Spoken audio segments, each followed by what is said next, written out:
Эти сертификаты свидетельствуют о том, что в музыкальной жизни страны нас ждет, если не прорыв, то уж точно качественное повышение работы абхазских музыкантов. Все дело в том, что методы в мире звукозаписи постоянно совершенствуются. И те, кто не успевает, становятся, как говорится, вчерашним днем. Сотрудники компании «Ама Рекордс» успели пройти мастер-класс в Москве. В течение недели нам нужно было выехать. И, конечно, мы благодарны очень за то, что нас так поддержали.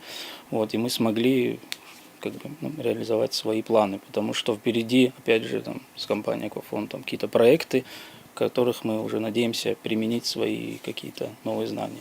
Раньше, как рассказывает Анри Гумба, абхазским музыкантам приходилось выезжать за пределы республики, чтобы сделать качественную студийную запись. Теперь это возможно и в Сухуме. Причем качество будет на порядок выше, чем за границей, обещает Анри. У меня есть певцы, с которыми я работаю, которые раньше, до нашей студии, выезжали в Россию с абхазской песней.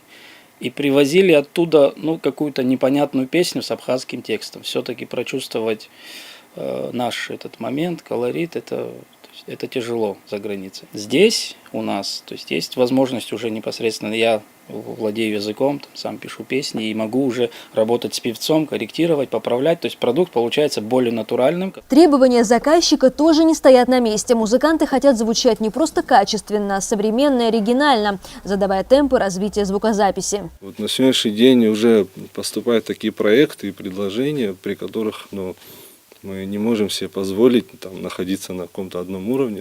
За 3 года существования «Ама Рекордс» компания осуществила 5 крупных проектов, в том числе совместно с мобильным оператором «Аквафон». И впереди у них еще много совместной работы. Свои задумки они держат в секрете, но не скрывают, что для более эффективной работы им необходимо больше специалистов. Это могут быть как и музыканты, просто которые играют. Допустим, у нас большой дефицит музыкантов, которые именно могут записываться в студии, допустим, да, музыканты, которые играют на национальных инструментах и так далее. Что есть музыканты, которые концертирующие, да, они отличаются от студийных музыкантов. Но пока музыканты справляются своими силами, хотя не обошлись бы без помощи спонсоров, среди которых «Аквафон» – компания, которая, как говорят ее сотрудники, старается для страны, потому как без квалифицированных специалистов в любой области государство нельзя считать полноценным. Марьяна Котова, Рамо Камке, Абаза ТВ.